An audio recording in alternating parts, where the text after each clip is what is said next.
Hi everyone, welcome back to my channel. आज मैं explain करूंगी एब्सोल्यूट बॉयफ्रेंड का episode number 15 and 16। So let's get into the story of the series. ग्यो off हो जाता है। दा के टीममेट को लगता है कि ग्यो मजाक कर रहा है, पर दा देखती है कि ग्यो ऑफ हो गया है और दा और उसके टीममेट्स परेशान हो जाते हैं। दा अपने टीममेट से टॉम को लाने को कहती है और वो टॉम को ले आता है। टॉम ग्यो को ठीक कर देता है, पर ये दा के टीममेट्स और वोंग की मैनेजर देख लेते हैं और उन्हें पता चल जाता है कि ग्यो एक रोबोट है। दा उनसे मदद मांगती है। दा कहती है कि वो सब ग्यो का सीक्रेट छुपाने में दा की मदद करें। टॉम अपने सीनियर को बताता है कि ग्यो के बारे में कुछ लोगों को पता चल गया है क्योंकि ग्यो ऑफ हो गया था और टॉम को उसे उन लोगों के सामने ठीक करना पड़ा। टॉम के सीनियर परेशान हो जाते हैं कि ग्यो मेल्टडाउन हो सकता है और वो टॉम को ग्यो पर नजर रखने को कहते हैं। दा के घर उसके टीममेट्स आए होते हैं जब दा की टीममेट टॉम के पास थी, क्योंकि उसे लग रहा था कि टॉम भी एक रोबोट है, पर टॉम कहता है कि टॉम रोबोट नहीं है। दा की टीममेट दा से कहती है कि दा को वोंग ने हर्ट किया, इसलिए वो ग्यो को डेट कर रही है, पर ये ठीक नहीं है क्योंकि ग्यो एक रोबोट है और ये ग्यो सुन लेता है और इससे ग्यो को चेस्ट में पेन फील होता है। ग्यो दा से कहता है कि वो अब ठीक फील कर रहा है क्योंकि अब ज्यादा लोग उसके बारे में जानते हैं। ग्यो दा को परेशान देखता है, जिसपे ग्यो दा से पूछता है कि क्या वो अपनी टीममेट की बात से परेशान है, जिसपे दा कुछ नहीं कहती और वहाँ से चली जाती है। दा की टीममेट टॉम से पूछती है कि क्या टॉम ने उससे कुछ और भी छुपाया है, जिसपे टॉम कहता है कि नहीं। दा की टीममेट टॉम से कॉफी लाने को कहती है और कहती है कि ये टॉम की सजा है सच छुपाने के लिए कि ग्यो एक रोबोट है, जिसपे वोंग की मैनेजर दा की टीममेट से ऐसा ना करने को कहती है। दा की टीममेट वोंग की मैनेजर से कहती है कि वो दा की टीम में नहीं है, इसलिए वो दा की टीममेट को नहीं बता सकती कि उसे क्या करना चाहिए, जिसपे वोंग की मैनेजर कहती है कि वो टॉम को पसंद करती है और वो दा की टीममेट को टॉम को ऐसे ट्रीट नहीं करने देगी। दा वोंग का मेकअप करती है जब वोंग दा को थैंक्स कहता है क्योंकि दा ने नी की ट्रिक को एक्सपोज कर दिया था, जिसपे दा कहती है कि उसने ये किया क्योंकि वोंग ने दा को रोबोट वोंग से बचाया था, पर वोंग कहता है क्योंकि वो दा को पसंद करता है इसलिए उसने ऐसा किया। वोंग कहता है कि अब ज्यादा लोग ग्यो के बारे में जान गए हैं और क्या वो दा और ग्यो के रिलेशन को सपोर्ट करते हैं, जिसपे दा कहती है कि उसे फर्क नहीं पड़ता। वोंग कहता है कि उसे इस बारे में सोचना चाहिए और दा चाहे तो वो वोंग के पास वापस आ सकती है। दा वोंग के मैनेजर से मिलती है और उससे अपने और ग्यो के रिलेशन के बारे में पूछती है, जिसपे वोंग की मैनेजर कहती है कि उसे लगा था कि दा किसी इंसान को डेट कर रही है, पर ग्यो एक रोबोट है। वोंग की मैनेजर कहती है कि वो चाहती है कि दा एक इंसान को डेट करे। दा अपनी टीममेट वोंग और वोंग के मैनेजर की बातों से परेशान हो जाती है क्योंकि दा जानती है कि ग्यो की एज नहीं बढ़ेगी क्योंकि ग्यो एक रोबोट है, इंसान नहीं, और दा हर्ट हो सकती है। तभी दा कुछ लोगों की बात सुनती है कि रोड पर कोई पड़ा हुआ है। दा को लगता है कि वो ग्यो हो सकता है, इसलिए दा ग्यो को देखने चली जाती है, पर वो कोई और था। तभी ग्यो दा के पास आ जाता है। दा को लग रहा था कि ग्यो को कोई हार्म ना हुआ हो, पर ग्यो ठीक था। दा ग्यो से कहती है कि उसके फादर चाहते थे कि दा किसी ऐसे इंसान को डेट करे जो हमेशा दा से प्यार करे। ग्यो कहता है कि वो हमेशा दा से प्यार करेगा। दा कहती है कि ग्यो रोबोट है, पर ग्यो दा से प्यार करता है, इसलिए दा भी ग्यो से प्यार करती है। ग्यो दा से कहता है कि वो भी दा से प्यार करता है और दा और ग्यो किस करते हैं। टॉम ग्यो से मिलता है और ग्यो टॉम को बताता है कि उसके चेस्ट में होने वाला पेन गायब हो गया है क्योंकि अब वो और दा गर्लफ्रेंड और बॉयफ्रेंड है। टॉम ग्यो को चेक करता है और ग्यो के एबनॉर्मल सिम्टम्स गायब हो गए थे। ग्यो कहता है कि यह दा के प्यार की वजह से हुआ है। टॉम ये अपने सीनियर को बताता है कि ग्यो के एबनॉर्मल सिम्टम्स गायब हो गए हैं, पर टॉम ग्यो पर नजर रखेगा।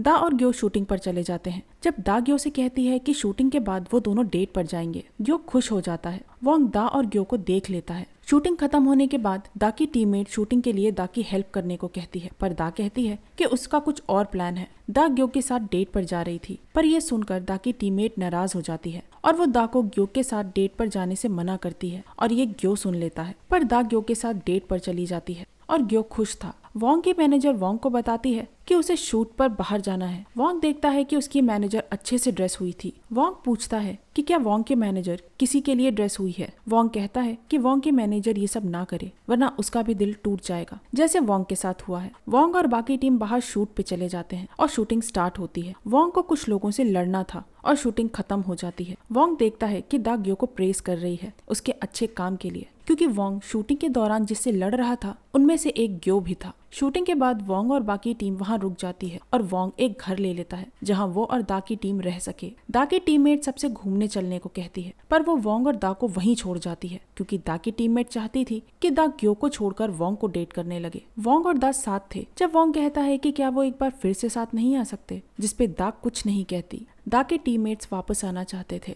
पर दा की टीममेट सबको वापस आने से रोकती है, जिससे वोंग और दा को कुछ और वक्त मिल सके और वो साथ रह सके। पर ग्यो वापस आ जाता है। वोंग के मैनेजर को अच्छा नहीं लगता क्योंकि टॉम दा की टीममेट को देख रहा था। वोंग और वोंग के मैनेजर वहाँ से चले जाते हैं। दा की टीममेट दा से कुछ लाने को कहती है और दा वो लाने चली जाती है। दा की टीममेट ग्यो से पूछती है कि उसके और दा के बीच में क्या है, पर दा का टीममेट उससे ऐसा करने को मना करता है। तभी वहाँ दा आ जाती है। वोंग देखता है कि दा ग्यो के साथ खुश है और वोंग ग्यो से कहता है कि वो दा को खुश रखे, नहीं तो वोंग दा को ग्यो से वापस ले लेगा। ग्यो कहता है कि ऐसा नहीं होगा। टॉम दा की टीममेट से वहाँ से चलने को कहता है। टॉम कहता है कि वो किसी और को पसंद करता है। दा की टीममेट को लगता है कि टॉम उसके बारे में कह रहा है और वो टॉम को किस करने की कोशिश करती है, पर टॉम उसे किस नहीं करता। ये वोंग के मैनेजर देख लेती है और वहाँ से चली जाती है। वोंग के मैनेजर को ये अच्छा नहीं लगा था कि दा की टीममेट ने टॉम को किस करने की कोशिश की थी। टॉम वोंग की मैनेजर को बताता है कि वो उसे पसंद करता है और वोंग की मैनेजर टॉम को हक कर लेती है। ग्यो को चेस्ट में पेन फील होता है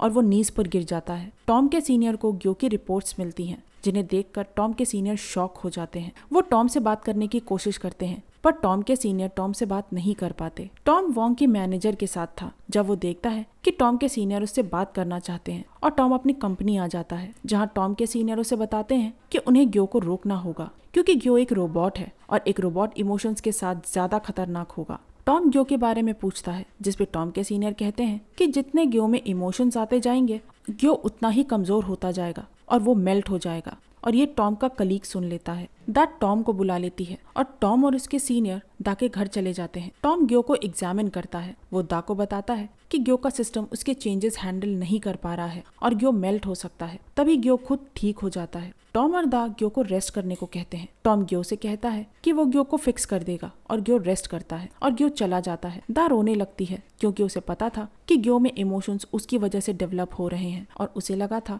कि ये दा की वजह से हुआ है। टॉम का कलीग ग्यो के मेल्टडाउन के बारे में सियो को बता देता है। सियो टॉम के कलीग से कहती है कि वो ग्यो और दा की इन्फो उसे देता रहे। तभी टॉम के सीनियर टॉम के कलीग को देख लेते हैं और टॉम के सीनियर को लगता है कि टॉम का कलीग सियो को ग्यो की इन्फो दे रहा था, पर टॉम का कलीग कहता है कि वो अपने किसी कलीग से बात कर रहा था। टॉम के सीनियर टॉम के कलीग को बताते हैं कि टॉम को उसकी कंपनी ने जॉब वापस दे दी है और इससे टॉम के कलीग को शॉक लगता है। दा शूटिंग पर जाती है पर ग्यो नहीं जाता। दा डायरेक्टर को बताती है कि ग्यो कुछ वक्त शूटिंग पर नहीं आ पाएगा और ये वोंग सुन लेता है। दा अपने काम पर कंसंट्रेट नहीं कर पा रही थी और इसलिए डायरेक्टर दा से नाराज हो जाता है। दा को ग्यो याद आता है और दा रोने लगती है। दा के टीममेट्स दा को रोता हुआ देख लेते हैं। टॉम वोंग के मैनेजर को बताता है कि ग्यो ठीक नहीं है। वोंग की मैनेजर कहती है कि टॉम परेशान ना हो, ग्यो ठीक हो जाएगा। दा अपने टीममेट्स को ग्यो के बारे में बता देती है। दा की टीममेट कहती है कि दा को ग्यो का ध्यान रखना चाहिए। दा का टीममेट दा को कुछ इन्फो देता है जो रोबोट्स के बारे में थी। उसे लगा था कि वो ग्यो के लिए हेल्पफुल हो सकती है। दा ग्यो के पास जाती है, पर दा को लग रहा था कि उससे वो ग्यो में और इमोशंस भर देगी और इससे ग्यो को प्रॉब्लम होगी। वोंग की मैनेजर वोंग को ग्यो के बारे में बताती है और वोंग दा के घर चला जाता है। वोंग दा से ग्यो के बारे में पूछता है, जिसपे दा बताती है कि वो ग्यो को फिक्स करने की कोशिश कर रहे हैं। वोंग दा से कहता है कि वोंग ने वार्न किया था कि कुछ गलत हो सकता है, इसलिए दा वोंग के पास वापस आ जाए। वोंग कहता है कि दा ग्यो की हेल्प नहीं कर सकती। उसने ग्यो को फिक्स कर भी दिया पर ग्यो की कंडीशन खराब होती जाएगी। दा रोने लगती है और वोंग से ऐसा ना कहने को कहती है और वोंग से वहाँ से जाने को कहती है। वोंग दा को ना रोने को कहता है और वहाँ से चला जाता है। टॉम अपने सीनियर को अपना पुराना रोबोट दिखाता है जो उन्होंने बनाया था।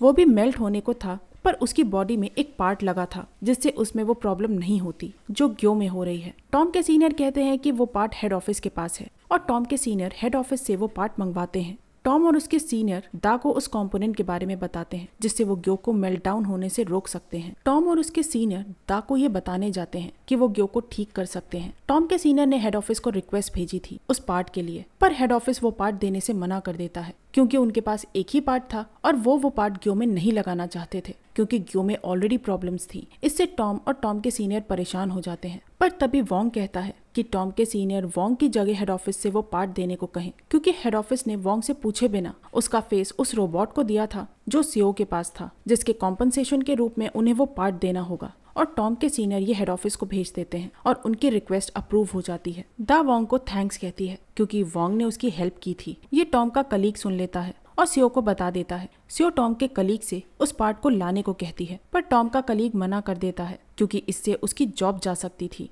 और उसे टॉम को उदास देखना अच्छा नहीं लगता था। पर सीओ कहती है कि टॉम के कलीग पर डेप्थ है और सीओ उसको पैसे देगी। टॉम का कलीग सीओ से नाराज हो जाता है क्योंकि सीओ ने उसके बारे में इन्फो निकलवाई थी।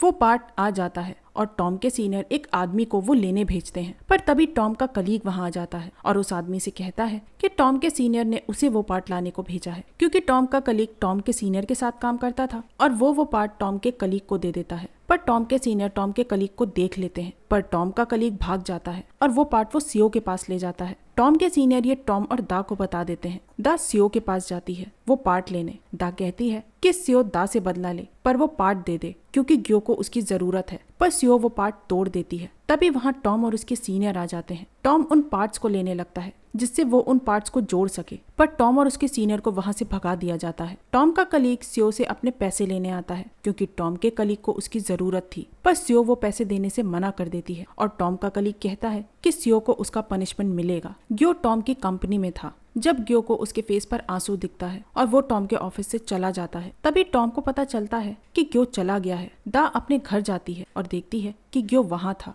ग्यो दा से माफी मांगता है कि वो दा से बिना पूछे बीमार पड़ गया। दा रोने लगती है और वहाँ से चली जाती है। टॉम ग्यो को बताता है कि दा को पता है कि ग्यो मेल्ट हो रहा है। ग्यो बताता है कि उसके फेस पर आंसू जैसा कुछ था, जिसपे टॉम बताता है कि वो ग्यो के पार्ट खराब होने की वजह से था, जिसका मतलब था कि ग्यो जल्दी मेल्ट हो जाएगा। टॉम को लग रहा था कि ये उसकी वजह से हुआ है क्योंकि वो एक रोबोट बनाना चाहता था जिसमें इमोशंस हो, पर उसे ये नहीं पता था कि ये ग्यो के लिए खतरनाक हो सकता है। ग्यो दा के पास जाता है। दा खुद को ब्लेम करती है कि वो ग्यो को प्रोटेक्ट नहीं कर पाई, पर ग्यो कहता है कि वो मर नहीं सकता क्योंकि वो एक रोबोट है। दा ग्यो से कहती है वो नहीं चाहती कि ग्यो दा को छोड़ कर जाए और ये एपिसोड यहीं खत्म हो जाता है। आई होप आप लोगों को मेरा ये एक्सप्लेनेशन पसंद आया होगा। आप लोगों को एक्सप्लेनेशन कैसा लगा प्लीज मुझे कमेंट सेक्शन में जरूर बताइएगा। तो मैं मिलती हूँ आपसे अगले वीडियो में, तब तक के लिए अपना ख्याल रखिए, एंजॉय करिए एंड बोरा है।